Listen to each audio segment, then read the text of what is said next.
The beat dropped. The bass thundered through 35,000 speakers. And when Nas walked out of the darkness onto Tupac's stage without warning or invitation, everyone at the Death Row Spring Festival knew they were about to witness either the most explosive rap battle in hip-hop history or a bloodbath that would end with someone not walking away alive. It was May 25, 1996, at the Los Angeles Memorial Coliseum.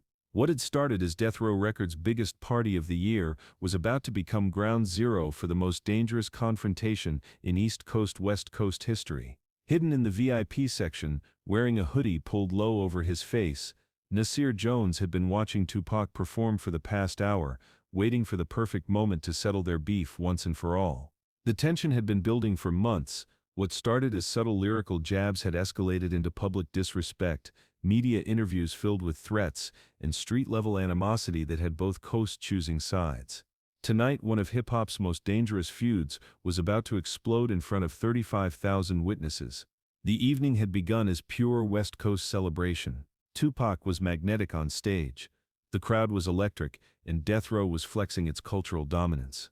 But moving through the backstage area with deadly intent was Nas, who had driven from New York specifically to confront Tupac face-to-face about disrespectful comments that had been made about his skills, his city, and his credibility. The beef between them wasn't just personal, it represented everything toxic about the East Coast-West Coast rivalry: pride, territorial disputes, media manipulation, and the kind of masculine posturing that had already claimed too many lives in the hip-hop community. Tupac was deep into Hit 'Em Up when the stage lights suddenly dimmed and a single spotlight illuminated the side entrance. The crowd turned to see what was happening, and a murmur of recognition swept through the venue as people began identifying the figure walking onto the stage. "What the hell?"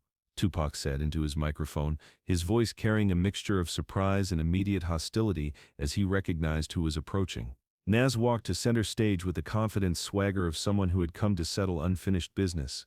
He was wearing dark jeans, Timberland boots, and a black hoodie that he pulled off as he reached for the backup microphone that was always kept stage right. "Yo, Pac," Nas said, his voice carrying clearly through the massive venue's sound system, "we need to talk." The crowd erupted in a mixture of excitement and nervous energy. Everyone understood that they were witnessing something unprecedented. Two of hip-hop's most respected lyricists facing off on stage with real animosity between them. Tupac's entire demeanor shifted. The entertaining showman disappeared, replaced by the street-hardened survivor who had been through shootings, prison, and more conflicts than most people could survive. "You got a lot of nerve showing up at my show," Tupac replied, his voice carrying an edge that made everyone in the venue understand that this could escalate beyond words very quickly. "This ain't about nerve," Nas shot back. "This is about respect, and lately you've been showing me none." The crowd was on its feet, understanding that they were witnessing the kind of confrontation that would be talked about for decades. But what happened next would surprise everyone, including the two rappers who were staring each other down in front of 35,000 people.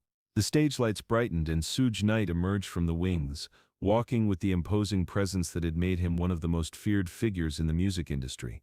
"Hold up, hold up," SUGE's voice boomed through the sound system as he positioned himself directly between Tupac and Nas. "Y'all need to stop this right now." The crowd went completely silent.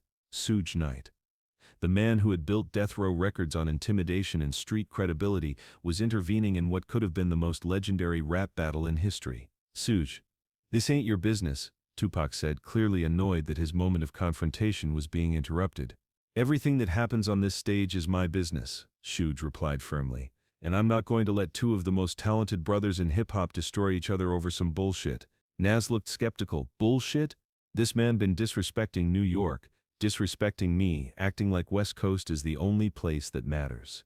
And you've been taking shots in your interviews," Tupac countered, "talking about how death row artists don't write their own rhymes, questioning my authenticity." SUGE held up his hands, commanding attention from both men and the massive crowd. "Listen to me," he said, his voice carrying the authority of someone who had navigated countless street conflicts.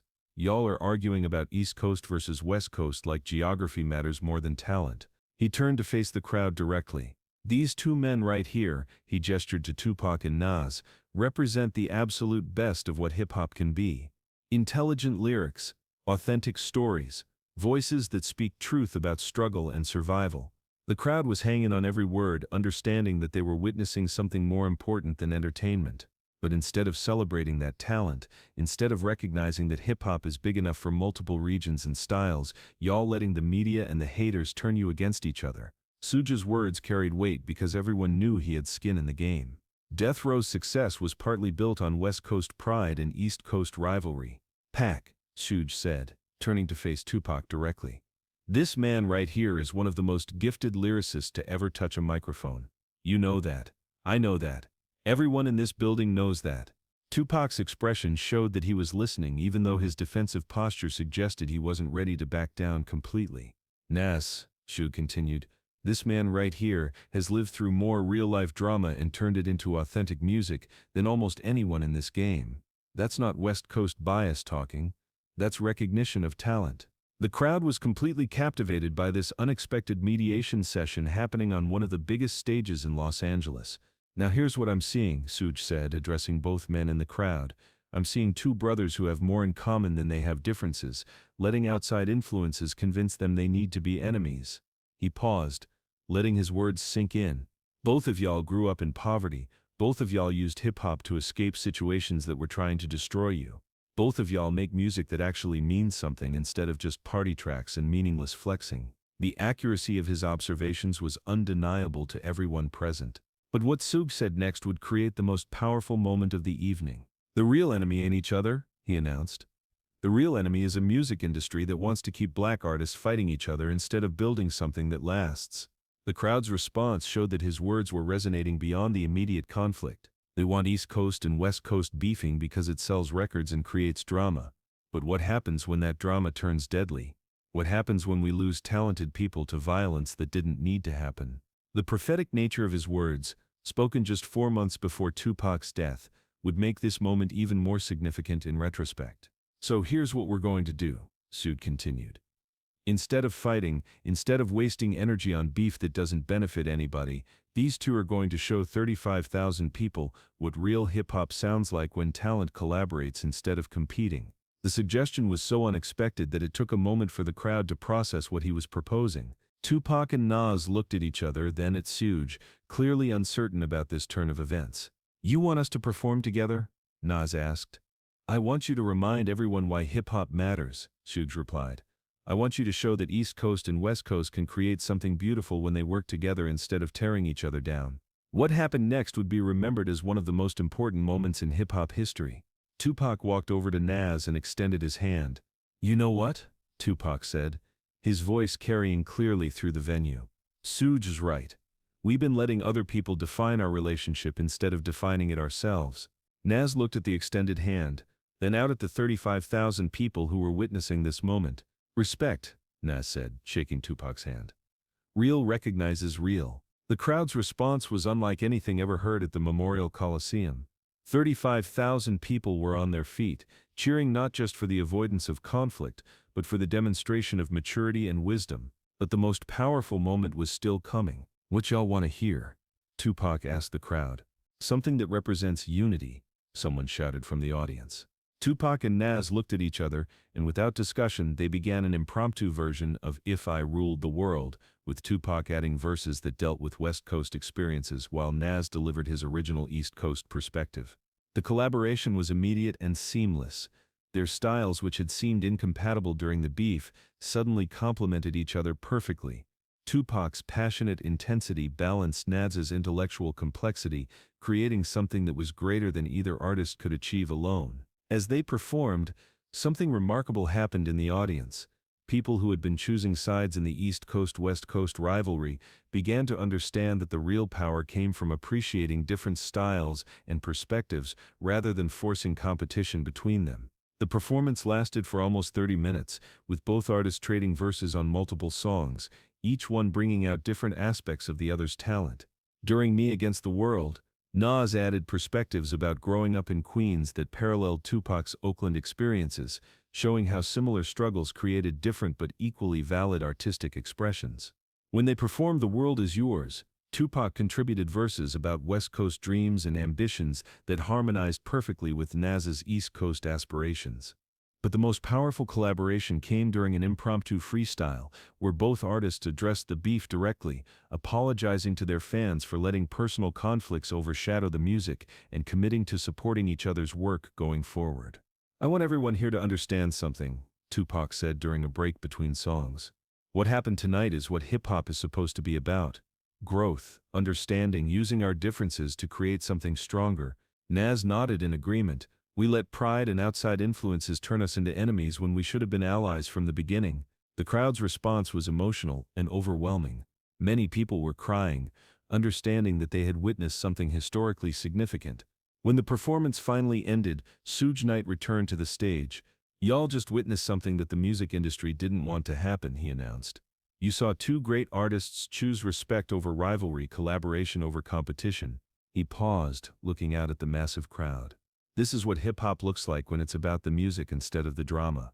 The immediate impact of that night was visible throughout the hip-hop community. Within days, other artists who had been involved in East Coast-West Coast tensions began reaching out to each other, inspired by the example that Tupac and Nas had set. Radio stations that had been promoting the rivalry began playing more collaborative music and focusing on artistic achievement rather than geographic competition. Music journalists began writing about the Memorial Coliseum concert as a turning point in hip-hop culture, the moment when maturity and wisdom triumphed over manufactured drama. For Tupac and Nas personally, the reconciliation created a friendship that would last for the rest of Tupac's life. They began collaborating on music projects, supporting each other's concerts, and publicly defending each other against criticism from other artists or media outlets. The track they recorded together 2 months later, East Meets West, became one of the most powerful collaborations in hip-hop history, dealing with themes of unity, mutual respect, and the importance of using hip-hop as a force for positive change. Music industry executives who had been profiting from East Coast-West Coast drama were forced to find new ways to market hip-hop, as artists and fans began demanding more substance and less manufactured conflict. The concert also influenced how other industries approached competition and conflict resolution, with business schools and management consultants studying the evening as an example of how leadership and mediation could transform destructive situations into productive outcomes. Today, the Los Angeles Memorial Coliseum includes the concert in their official history as one of the most culturally significant events ever held at the venue, recognizing its importance not just to music, but to conflict resolution and community healing. Hip-hop historians consider the evening a watershed moment in the genre's development, marking the beginning of a more mature approach to artistic competition and regional differences. 28 years later, the night when SUGE Knight prevented a fight between Tupac and Nas remains the most powerful example of how leadership and wisdom can transform potential violence into positive change. The 35,000 people who witnessed that reconciliation became advocates for unity and collaboration throughout the hip-hop community and beyond. The stage that could have become a battleground instead became a platform for demonstrating that even the deepest conflicts can be resolved when people choose understanding over ego and collaboration over competition. The tragic irony that Tupac would die just 4 months later makes the evening even more significant, representing one of the last opportunities for hip-hop to choose peace over violence, wisdom over pride. If this story moved you too, hit that like. For more incredible stories, subscribe, and get ready for the next revelation.